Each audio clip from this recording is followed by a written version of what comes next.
Acara selanjutnya yakni tausiah peserta doa yang akan disampaikan oleh Al-Mukarram Bapak Kiai Haji Zulfa Mustafa selaku Wakil Ketua Umum PBNU. Kepada Bapak Kiai Haji Zulfa Mustafa dengan hormat kami persilakan.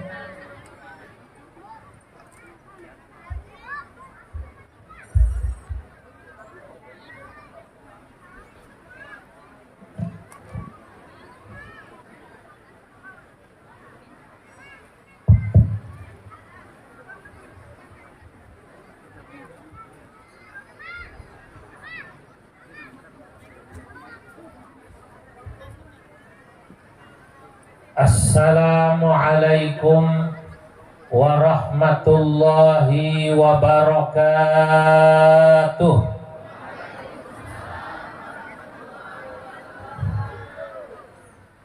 Alhamdulillahilladzi anzalal Qur'ana bilisanin arabiyyin mubin wa ja'ala nabiyyana Muhammadan nabiyyan wa rasulan arsalahu rahmatan lil alamin. Allahumma salli wa sallim alaihi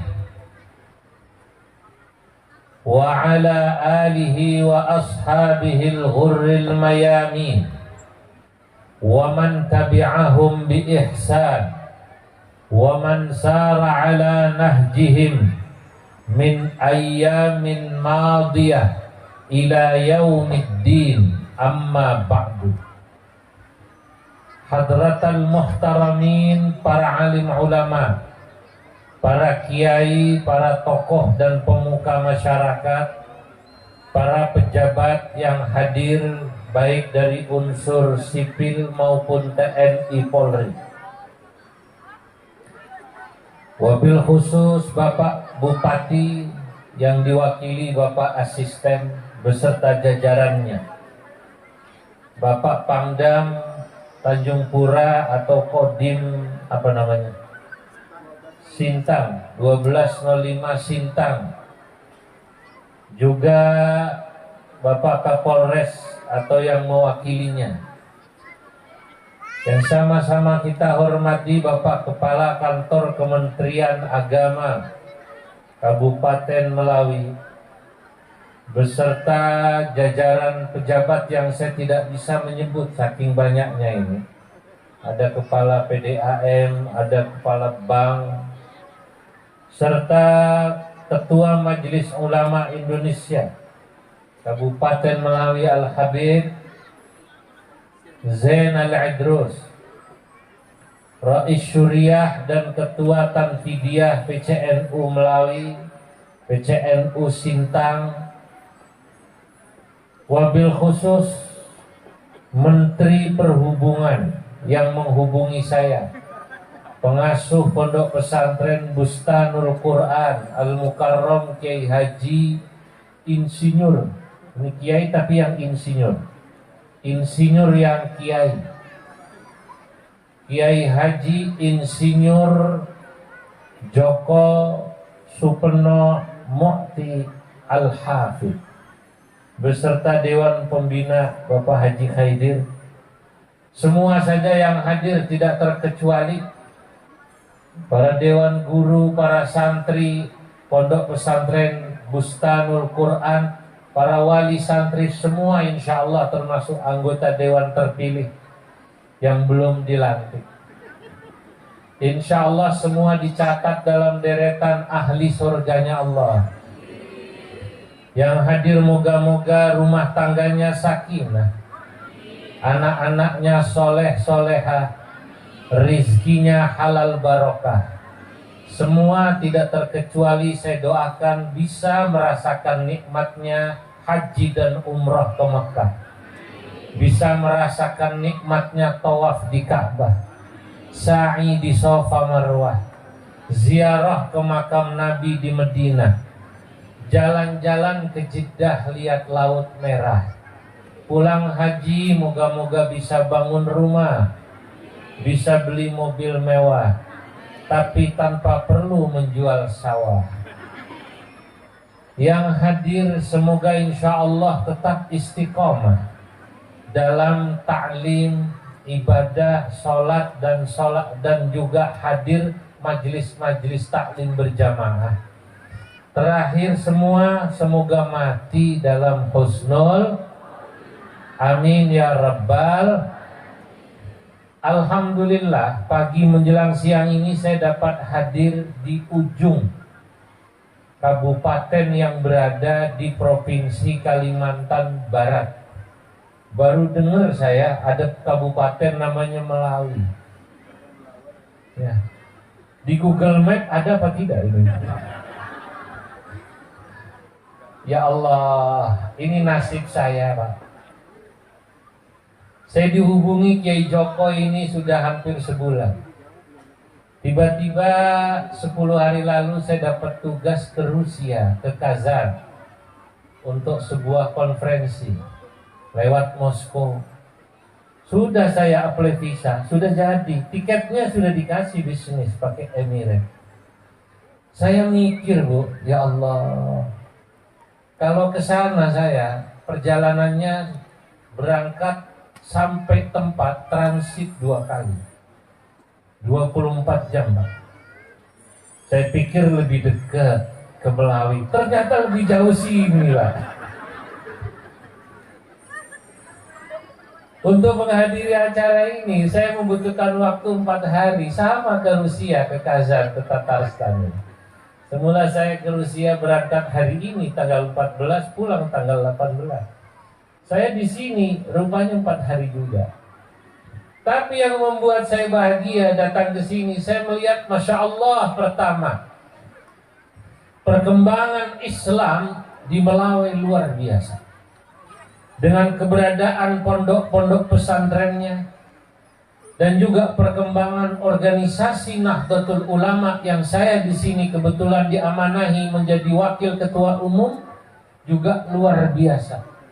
Sejak tadi pagi ini saya lihat ini yang hadir tadi malam, saya bertemu warga sini, Pak Asisten, warga Melawi ini dari wajahnya saja kelihatan. Jangankan ini yang diwisuda 30 juz santri, ini wali muridnya dan hadirinnya, dari wajahnya kelihatan rata-rata Al-Quran di luar kepala semua.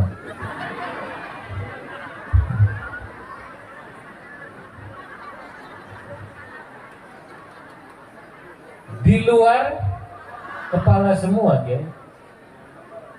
Di luar kepala itu artinya kepala di mana, Quran di mana itu. Kalau santri tadi dites langsung nyaut, Masya Allah. Apalagi putranya beliau tuh yang namanya siapa? Muhammad Ali Muhti As-Sabuni. Namanya aja Sabuni. As-Sabuni. Ini penulis tafsir ya, Syekh Ali As-Sabuni. Suaranya bersih, indah, sebersih sabun. Namanya As-Sabuni. Saya kalau tadi melihat ini putra beliau, saya ingat umurnya berapa tadi, Kay? 12. Sudah hafal berapa tahun? Berapa juz? 8. Alhamdulillah nayamul. 12 tahun hafal 8 juz itu bahasa Arabnya nayamul. Nayamul itu bahasa Arabnya lumayan. Lumayan itu kalau dibalik jadi nayamul, Pak Asisten. Di Mekah saya pernah ketemu persisnya di Madinah itu anak kecil umur 7 tahun. Kalau Bapak Ibu pernah umrah di Madinah, itu sekitar ba'dal asar sampai maghrib, kadang isya, anak-anak kecil dan juga banyak orang dewasa menghafalkan Quran. Ada satu syekh duduk, kadang-kadang duduknya di kursi, kadang-kadang senderan di tiang. Kemudian banyak orang mengelilinginya, semua setoran, termasuk anak-anak kecil. Suatu ketika saya melihat anaknya orang Arab lari ke kanan, lari ke kiri, pakai gamis lucu. Anaknya orang Arab itu Bapak Ibu, kalau laki-laki biasanya dipanggil dengan panggilan Abdullah. Kalau tidak Abdullah, Muhammad. Kalau tidak Muhammad, Ahmad. Saya lihat dia main dengan temannya sambil megang Quran menghafal. Saya panggil, Muhammad, Abdullah, ta'al hina, sini nak, sini nak. Saya tanya dia, kam juz'an hafidhal an? Sudah berapa juz kau hafal Quran? Dia jawab, khamsa juz'in walillahil hamd.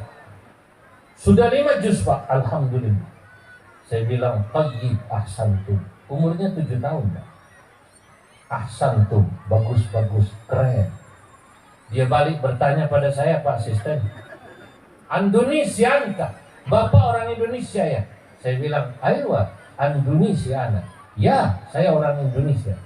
Anak itu manggut-manggut bilang begini, ma'ruf minasyakl, ketahuan dari bentuknya. Demi Allah ngomong begitu. Gregeteng saya mau cubitin ya. Mentang-mentang hidung saya pas-pasan. Nah, ini contoh negara yang masyarakatnya cinta Al-Quran. Contohnya seperti Saudi, seperti Yaman, seperti Mesir, seperti Maroko, seperti Yordan, dan daerah-daerah Timur Tengah sekitarnya. Biasanya kecintaan masyarakat pada Al-Quran akan membawa keberkahan kepada seluruh lapisan masyarakatnya, dari mulai yang terkecil sampai yang tertinggi, yang terendah sampai yang tertinggi, yakni pemerintah. Makanya kalau Pak Bupati mengirim Pak Asisten, Pak Pangdam mengirim LO-nya, begitu juga Pak Kapolres, Pak Kepala Kepenak. Ini kalau bahasa kampungnya Bu, keberpihakan pemerintah pada pondok pesantren Al-Quran dan sejenisnya, ini memang sudah semestinya. Karena yang membuat Indonesia berkah, insya Allah, karena keberadaan para santri, para ulama yang membuat negara ini diberkahi Allah. Amin. Allahumma salli ala Muhammad. Ini yang membuat berkah. Dari mana dalilnya Kiai?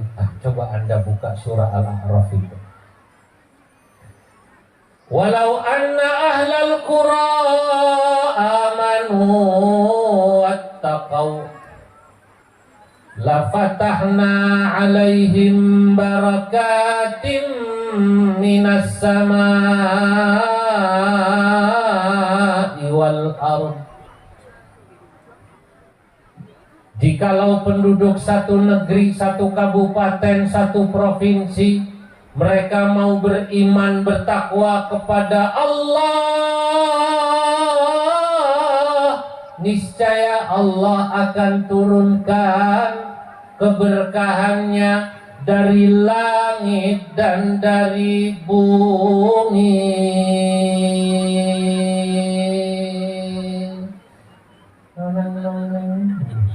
Kalau di Sunda begitu Pak. Jadi keberkahan Allah turunkan itu ya karena masyarakatnya beriman, bertakwa.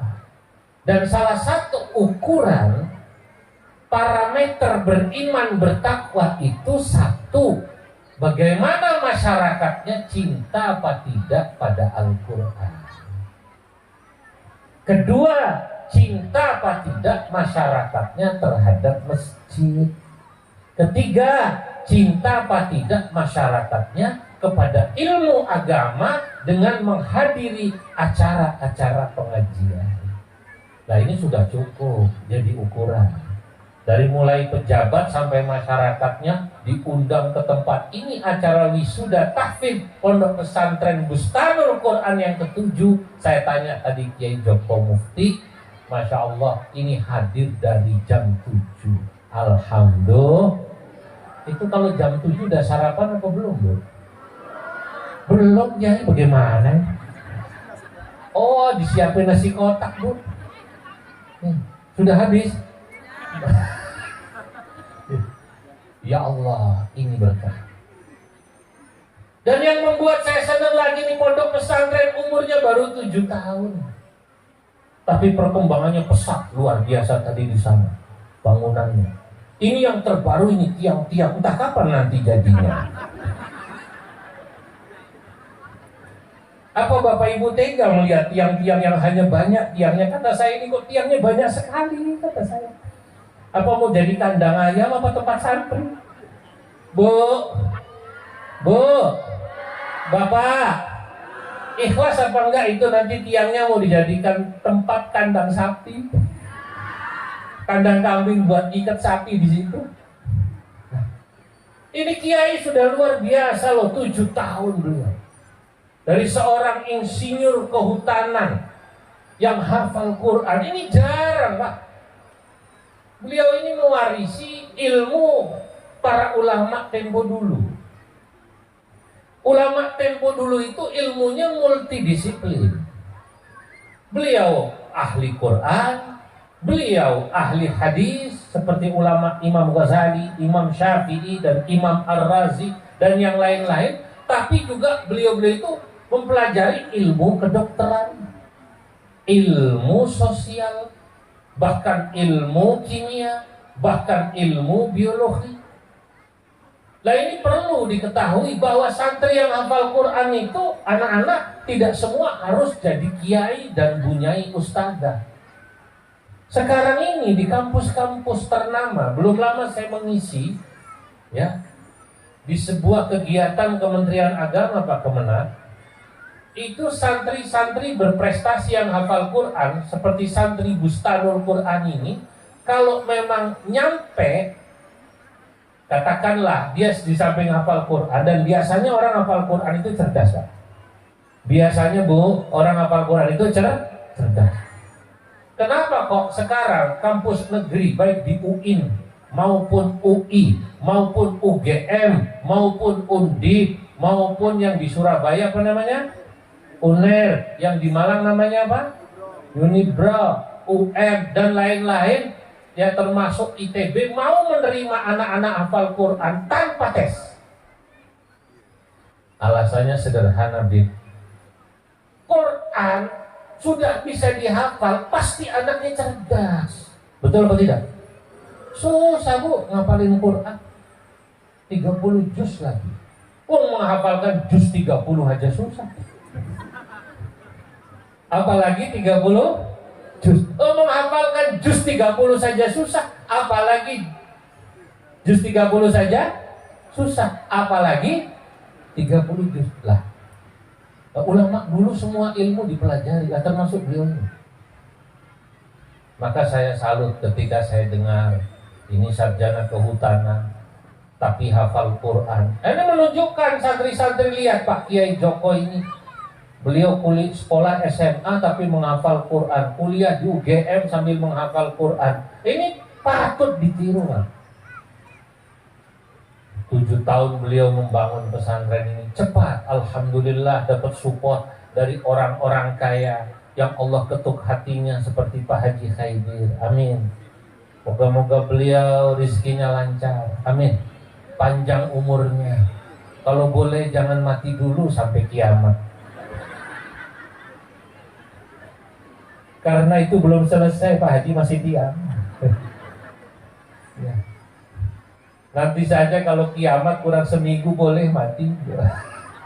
Kenapa kurang seminggu? Kalau pas kiamat repot, nggak ada yang mentahlili nanti Pak. Kalau kurang seminggu luar biasa. Kiai Joko cerita selama membangun ini belum pernah beli pasir Pak asisten, karena pasirnya dari beliau semua. Tanah ini alhamdulillah hibah dari Pak Bupati. Nah, maka ini keberpihakan ini patut kita syukuri. Alhamdulillah punya pemerintah yang cinta pada agama, punya orang kaya yang cinta pada agama. Alhamdulillah. Allahumma shalli ala Muhammad. Nah, mari kita dukung Kiai Joko ini untuk membangun pesantren. Beliau cita-citanya besar. Saya dengar santri di sini malah masya Allah tidak ada yang bayar, Bu. Karena yang bayar bapak ibunya. Lah betul apa tidak? Santri di sini tidak ada yang bayar, Pak. Yang bayar siapa? Kan nggak salah saya ngomong kayak gitu. Kiai Joko udah kecut tadi loh, kok satunya gak ada yang bayar tadi. Saya repot katanya bayar guru. Nah, ini harus kita dukung. Nah, jadi para hadirin yang dimuliakan Allah, saya melihat kalau agamawan, ulama sudah kerjasama, kolaborasi dengan umaro, Pak Asisten, berkolaborasi dengan agnia, orang-orang kaya, maka keberkahan di tempat tersebut, di kampung tersebut akan menjadi keniscayaan. Allahumma. Bu, saya itu kalau pergi ke satu daerah selalu memperhatikan. Saya pernah ke Maroko 3 kali. Tahu Maroko ya Bu ya? Maroko itu dari Pontianak ke barat, ke utara dikit 15 jam. Naik pesawat jauh. Maroko terkenal dengan ardu hafazatil Quran, negeri para penghafal Quran. Kepala pemerintahannya raja, yang menjalankannya perdana menteri Maroko. Di sana Pak, sekolah gratis, tis. Gratisnya bukan hanya berapa tahun kalau di Indonesia? 12 tahun. Di sana sampai doktor gratis. Maka guru SD di sana itu dokter, Pak. Apalagi guru SMP. Karena gratis. Imam-imam masjid digaji pemerintah. Ya. Sama seperti di Saudi. Saudi itu muadzin di level kampung, mohon maaf itu, yang adanya jelek saja gajinya 5 juta Pak Asisten. Itu yang jelek itu, yang di kampung-kampung, yang mungkin Bapak Ibu pernah dengar Allahu Akbar, Allahu Akbar, Allahu Akbar, Allahu Akbar, yang begini ini 5 juta. Maksudnya suaranya jelek betul-betul. Nanti yang suaranya lebih bagus naik, ada yang 10 juta. Paling hebat muadzin yang suaranya luar biasa itu di mana? Masjidil Haram, Masjid Nabawi, sama Masjid Raja. Berapa gajinya? Asal tahu ini ya, tapi rahasia jangan ngomong-ngomong. 50 juta. Makanya beda Pak Asisten, adzannya penuh penghayatan. Kalau di sini pasaran muadzin berapa Pak? Lillahi ta'ala. Thank you. Oh pantas, di Melawi muadzinnya adzannya penuh pengharapan. Kalau di sana penuh penghayatan. Saya pertama kali dengar adzan Masjidil Haram, Masjid Nabawi nangis saya. Pertama kali haji. Belum tahu kalau memang muadzin itu gajinya besar. Begitu adzan nikmat sekali. Allahu Akbar, Allah.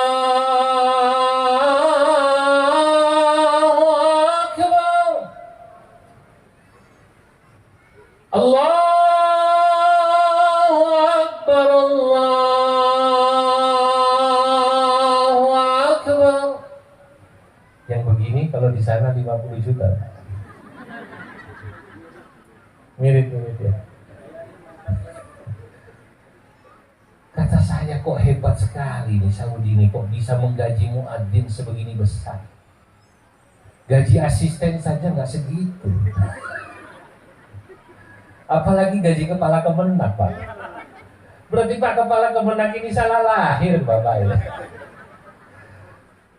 Belum imam, Masya Allah imam Masjidil Haram. Kalau sudah imam sudes jangan tanya, itu levelnya menteri, miliar jadinya. Yang di bawahnya itu yang baru-baru 300 juta, 400 juta. Makanya kalau sholat taraweh di Masjidil Haram setiap malam 1 juz. Itu ngimamin tidak ada lupanya. Tabarakalladzi ja'ala fis samaa'i burujan wa ja'ala fiha sirajan wa qamaran munira wa huwa Huwallazi ja'ala al-laila wan-nahara khilfatan liman arada an yadhakkara aw arada syukura. Wa ibadur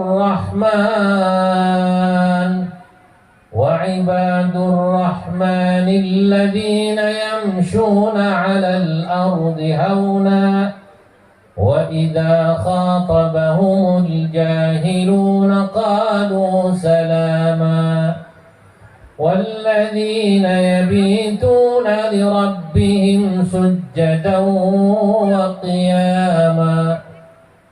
Masya Allah, itu begitu takbir sholatnya khusyuk. Takbiratul ihram itu imam di sana khusyuk, Pak, nggak ada lupanya. Allahu Akbar, 400 juta gajinya, Pak. Nah, ternyata Maroko, Saudi dan negara-negara yang bisa menggaji imam, muadzin, guru gratis itu rata-rata adalah negara yang pemerintahnya memiliki rasa cinta pada agama, peduli pada para santri, para penghafal Quran dan para ulamanya. Maka kalau Melawi, Kalbar ingin negerinya diberkahi Allah, khususnya Melawi, maka jika pemerintahnya TNI, Polri, sipil, Pak Bupati cinta pada ulama, insya Allah Melawi akan diberkahi Allah. Allahumma amin. Ini yang mahal. Nah itu makanya penting hadir semacam ini penting beliau-beliau. Doanya. Dari mana keberkahan itu? Allah katakan, la fatahna alaihim barakatim minas sama'i wal ard. Allah kalau sudah memberikan keberkahan, Bapak Ibu, saudara-saudara, keberkahan itu bisa turun dari langit. Kami bukakan dari langit. Minas sama'i wal ardi. Dan kami bukakan dari bumi. Kalau kita buka tafsir-tafsir Al-Quran, itu rata-rata penjelasannya begini Bapak Ibu. Keberkahan dari langit itu, kalau turun hujan, hujan yang menumbuhkan, bukan hujan yang menenggelamkan.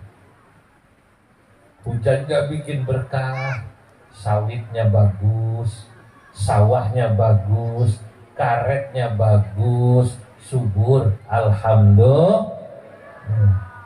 Dari bumi, ya, kalau dari bumi, delalah ada tambang, delalah ditanami tanahnya bagus, itu berkah. Ya Allah, makanya jangan remehkan keberadaan pondok. Pondok Quran maupun pondok kitab, apalagi pondok Quran, Bu. Tadi yang dikatakan Ustadz kita, man u'tiyal Qur'an thumma ra'a anna ghairaha khairam minhu faqad 'azzama saghiran wa saghara 'adiman. Barang siapa orang yang sudah Allah berikan kecintaan pada Quran. Ibu-ibu ini yang jadi wali santri, bapak-bapak wali santri ini yang sekarang hafal 30 juz 5 orang. Yang lainnya 5 juz dan lain-lain. Ini jangan dianggap remeh. Inilah insya Allah yang menyelamatkan kita semua orang tuanya di dunia dan akhirat. Allahumma. Maka jangan anggap remeh. Walaupun mungkin secara materi, ya, boleh jadi anak-anak kita ini mungkin nanti secara materi tidak sekaya yang lain, tapi inilah yang sesungguhnya luar biasa menyelamatkan orang tuanya dunia akhirat. Ya, beberapa riwayat para kiai bilang begini, kalau bapak ibu punya anak satu saja hafal Quran, insya Allah anak kita yang hafal Quran akan memberi syafaat kita di alam barzah, di akhirat nanti. Insya Allah bapak ibunya dijamin masuk surga. Allahumma. Bu, selama kita nih dosanya gak kebangetan, Pak, anak kita hafal Quran, itu jamin. Makanya jangan khawatir kalau anaknya pesantren di pondok, jangan khawatir bagaimana rizkinya. Saya ingat guru saya pernah mengucapkan satu nasihat, bunyinya begini dalam bahasa Arab. Talibul ilmi kaffalahullahu rizqah. Santri yang mesantren itu pada hakikatnya yang menanggung rizkinya bukan bapak ibunya. Kan tadi saya bilang, santri di sini tidak ada yang bayar. Karena yang bayar siapa? Bapak ibunya. Saya lanjutkan, belum selesai. Bapak ibunya hakikatnya hanya membayarkan. Karena yang menanggung pembayaran itu hakikatnya siapa? Allah. Tanamkan, camkan dalam hati kita. Bapak ibu wali murid ini cuman membayar. Biasanya kalau kita punya anak sedang pesantren, sedang sekolah, sedang kuliah, ya rizki itu ada Pak dari mana saja Bu. Karena memang kunci rizki itu sesuai kebutuhan kita Pak. Dalam hadis Nabi Muhammad SAW bersabda, Innama fatihal arzaqi mutawajjihatun nahwal arsh. Sesungguhnya kunci rizki manusia itu Bapak Ibu searah dengan arash. Rizki kita nih masing-masing yang hadir itu sudah ada remote-nya dari arash. Fayanzilullahul arzaqa ala qadri nafaqatihim. Allah Subhanahu wa taala Bapak Ibu akan menurunkan rizki kita sesuai dengan kebutuhan kita. Faman katsara kutsira lahu. Barang siapa orang yang kebutuhan rizkinya banyak. Anaknya sedang mondok 2 Pak, yang 1 kuliah, kutsira lahu, Allah kasih banyak rizki. Ini hadis Nabi Pak. Makanya ini kita harus ngaji tauhid, harus percaya ini. Tauhid itu kan keyakinan kan. Yakin saya, anak saya pesantren, yakin rizkinya Allah yang nanggung. Kebutuhan saya banyak, insya Allah Allah yang nanggung. Waman qallala qullilala. Sebaliknya orang yang rizkinya, kebutuhannya sudah sedikit, biasanya rizkinya dikurangi Allah. Coba bapak-bapak yang sudah sepuh, ibu-ibu yang sudah sepuh, anaknya sudah nikah semua, sudah misah semua, rizkinya dikurangi apa tidak? Dikurangi apa tidak? Kurang, otomatis. Badan sudah sakit-sakitan, mikirin, darah tinggi, kerja sudah mulai susah, penyakit sudah mulai banyak, kaki nyut-nyutan karena asam auratnya tinggi. Apa namanya?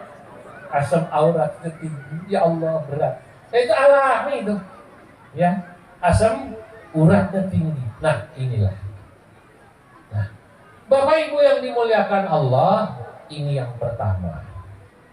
Yang kedua, saya ingin menyampaikan kepada semua yang hadir bahwa Al-Mukarram Kiai Haji Joko Supono Mukti ini adalah salah satu kiai ya yang menghafal Quran dari sanad guru-guru Quran yang jelas. Ini sanadnya ulama aswajah, Ahlus Sunnah wal Jamaah. Di NU Bapak Ibu, ngaji itu baik ngaji Quran maupun ngaji kitab itu biasanya harus jelas sanadnya dari mana. Sebab sekarang banyak orang katanya, oh di sana ada pondok tahfidz yang menghafal Quran. Oh katanya di sana ada pondok kitab. Lihat dulu bagaimana sanad keilmuannya, bagaimana ajarannya. Ya sama-sama Islam betul. Tapi kalau kemudian Islamnya ini tidak moderat, akan membuat orang tua dan pemerintah repot. Betul atau tidak? Nanti hafal Quran, tapi cara pandangnya maaf agak ekstrim, ekstrim kanan maupun ekstrim kiri. Orang Al-Qaeda atau ISIS itu jangan dikira mereka sholatnya tidak rajin, rajin Pak Bu. Jangan dikira tidak hafal Quran, hafal Quran. Loh, yang membunuh sahabat Ali itu adalah orang yang qari'ul Quran, qa'imul lail, wasa'imun nahar. Dia hafal Quran, ahli tahajud, ahli puasa, tapi qatilu Ali, membunuh sahabat Ali, Abdurrahman bin Muljam. Loh kok bisa? Ya karena pahamnya dijejeli paham radikal. Apa namanya?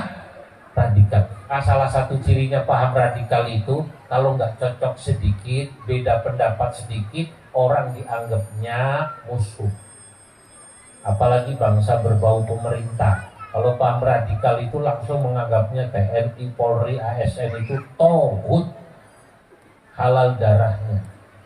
Pernah tahu Bapak Ibu, dulu di Cirebon ada masjid lagi sholat Jumat, polisi lagi sholat Jumat di masjid Polres, ada bom bunuh diri. Orangnya ini ahli ibadah, ya pinter ngaji Qurannya.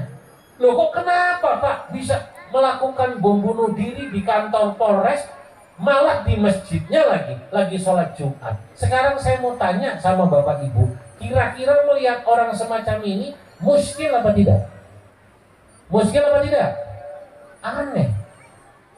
Mestinya orang kalau ahli ibadah itu kan wawasannya luas, mestinya toleran. Tapi ini karena sangat keilmuannya tidak jelas. Saya pernah ke Mesir. Di Mesir juga terjadi semacam ini. Di Sinai Utara itu sekarang kalau orang mau ke Bukit Tur itu lewat Sinai, Turi Sinai, gitu kan ya, namanya Sinai. Di sana orang sana bilang Sinai. Itu ada masjid. Orang sedang sholat Jumat, Pak. Dilempari bom molotov.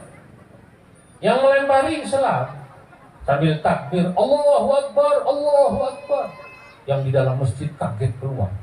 Ditembaki dari luar sambil baca takbir juga. Allahu Akbar, Allahu Akbar. Meninggal 200. Yang ditembaki Islam, yang menembaki Islam. Aneh. Lah yang menembaki ini juga ahli ibadah. Kenapa bisa membunuh sesama muslim? Karena dalam pandangannya yang ditembaki halal darahnya. Kenapa mereka menganggap halal darahnya? Karena dianggap berbeda dalam pilihan politik. Kalau bahasa kitanya 01, 02, satunya 03. Hanya karena begini menganggap sesama muslim itu musuh. Saya mau tanya, paham semacam ini bahaya apa tidak? Bahaya apa tidak? Nah, maka saya kenapa ingin mengatakan insya Allah Kiai Joko Suprapto ini dengan pondoknya adalah ulama dan pesantren yang mengajarkan paham moderat. Di sini anak bapak ibu diajarkan dua hal secara bersamaan dalam satu tarikan nafas. Apa? Cinta agama dan cinta tanah air. NKRI harga mati. Kenapa? Karena beliau adalah warga bahkan pengurus Nahdlatul Ulama. Itu penting. Nah, cinta agama itu perlu dibagi cinta tanah air, Pak, Bu. Di beberapa negara daerah itu ada ulama yang hanya bicara agama, tapi dia tidak pernah bicara cinta tanah air atau nasionalisme. Ada lagi kebalikannya, orang bicara tentang nasionalisme, cinta negara, tapi tidak pernah bicara cinta agama. Nah ini bahaya, nanti cara berpikirnya bisa liberal, tidak peduli sama agama. Yang benar seperti beliau ini, ulama Umar Duduk. Nah beliau ini sanadnya sampai Mbah Munawir Jogja. Mbah Munawir Kerapia itu adalah salah satu ulama Quran yang sangat masyhur. Saya dalam salah satu syair saya mengatakan, idza su'ilta umdatul qurra'iman munawwirun nazilu Jogja fa'laman wal muntaha wal arwani qudwatuna fasahihil a'mala taslam fitana.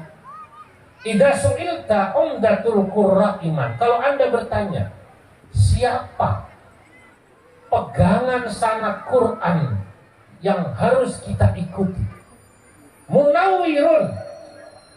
Jawab beliau adalah Asy-Syaikh Mbah Kiai Haji Munawwir, Nazilu Jogja, yang tinggal di Jogja, Al-Jogjawi. Fa'lam wal muntaha wal arwani qudwatuna. Lalu ada Mbah Muntaha, ada Mbah Arwani. Beliau adalah panutan kita. Fasahihil a'mala taslam fitana. Maka luruskanlah niatmu dalam menghafal Quran. Luruskanlah niatmu dalam belajar agama. Taslam fitana. Insya Allah kau akan selamat. Allahumma. Nah, beliau ini hafal Quran tapi moderat, Pak. Toleran. Saya sering ceritakan, ulama dulu itu ketika berdakwah itu bisa mengikuti siapa yang didakwahi. Sama seperti Nabi Muhammad Sallallahu Alaihi Wasallam. Kalau yang didakwahi orang yang pinter seperti sahabat Abu Bakar, Umar, Hudzaifah ibnul Yaman, Ali bin Abi Thalib, Nabi itu materinya berat-berat. Tapi kalau yang didakwahi masyarakat yang biasa-biasa, sahabat yang biasa-biasa, Nabi itu dakwahnya juga biasa-biasa. Jadi Islam itu bagaimana yang disebut rahmatan lil alamin. Kalau bahasa mudahnya, bagaimana orang itu senang dulu sama Islam. Karena menurut Imam Abul Hasan Asy'adzili, tariqatu atau miftahi tariqatil wusul al-hub, kunci daripada jalan supaya sampai kepada Allah yang paling cepat itu cinta dulu, senang dulu. Bapak Ibu nih insya Allah ya nanti akan ketemu jalannya kepada Allah. Nomor satu, senang dulu. Pak, saya ini awam, Pak. Saya cuma petani sawit, tapi saya senang mondokin anak saya. Oh, nomor satu, senang dulu. Betul apa tidak? Saya ini awam, Pak. Saya cuma pegawai, saya cuma pedagang di pasar, tapi saya kalau sama ulama senang, sama Nahdlatul Ulama senang, sama orang hafal Quran senang. Yang penting senang dulu. Senang itu pintu, ya Bu ya. Nah, itulah ulama-ulama kita. Mbah Arwani, Mbah Muntaha, senang dulu. Jangan bikin orang takut, kemudian tidak suka dengan agama. Bu, saya mau cerita tapi rahasia, jangan ngomong-ngomong nih. Mbah Arwani, tahun 80-an, Pak. Pernah beliau pergi dari Kudus ke Jakarta. Boleh minum ya Bu ya? Bismillahirrahmanirrahim. Naik mobil waktu itu tahun 80-an L300 call station itu. Supirnya dan mobilnya mobil sewaan. Supirnya dan mobilnya mobil apa? Sewaan. Sebetulnya supir dan mobilnya ini karena mobil sewaan bukan santri. Yang dibawa ulama hafal Quran, mursyid thariqah. Sepanjang jalan dari Kudus ke Jakarta, nih Bu, supirnya yang disetel lagu dangdut. Yang dibawa kiai duduk di depan, lagunya apa? Lagu dangdut Terajana. Sama begadang sama begadang. Lagunya siapa itu? Terajana, kan begitu ya? Begadang jangan begadang. Itu kan lagunya Oma. Iya. Kalau lagunya almarhum Mas Habi masih lumayan. Atau kalau lagunya Perdamaian, lagunya siapa itu Bu? Nasi Daria. Jilbab putih. Ini Terajana dangdut. Tapi Mbah Arwani duduk di mobil sambil deres Quran. Alhamdulillahilladzi anzala 'ala 'abdil kitaba wa lam yaj'al lahu 'iwaja qayyiman yunzira ba'san shadidan min ladunhu wa yubashshiral mu'minina alladhina ya'maluna as-salihati anna lahum ajran hasana makithina fihi abada wa yunziral ladzina qalu ittakhadallahu walada ma lahum bihi min 'ilmin wa la li abaihim kaburat kalimatan takhruju min afwahihim yaquluna illa kadiba. Terus nanti beliau wirid. Ini sopir sepanjang jalan dangdut terus. Tapi Mbak Arwani, inilah ulama kita, bijaksana. Marahkah beliau? Tidak. Senyum. Yang marah ini malah penumpang di belakang. Supir diomeli. Sebut aja namanya Edi. Kamu itu nggak mikir ya bahwa kiai setelannya dangdut, bu disetel selawatan kayak tadi itu santri sini. Cuman kan kalau sekarang lagunya mughram, ya bu ya. Kalau zaman dulu kan lagunya lagu salawat badar. Salatullah, salamullah ala Rasulillah, salatullah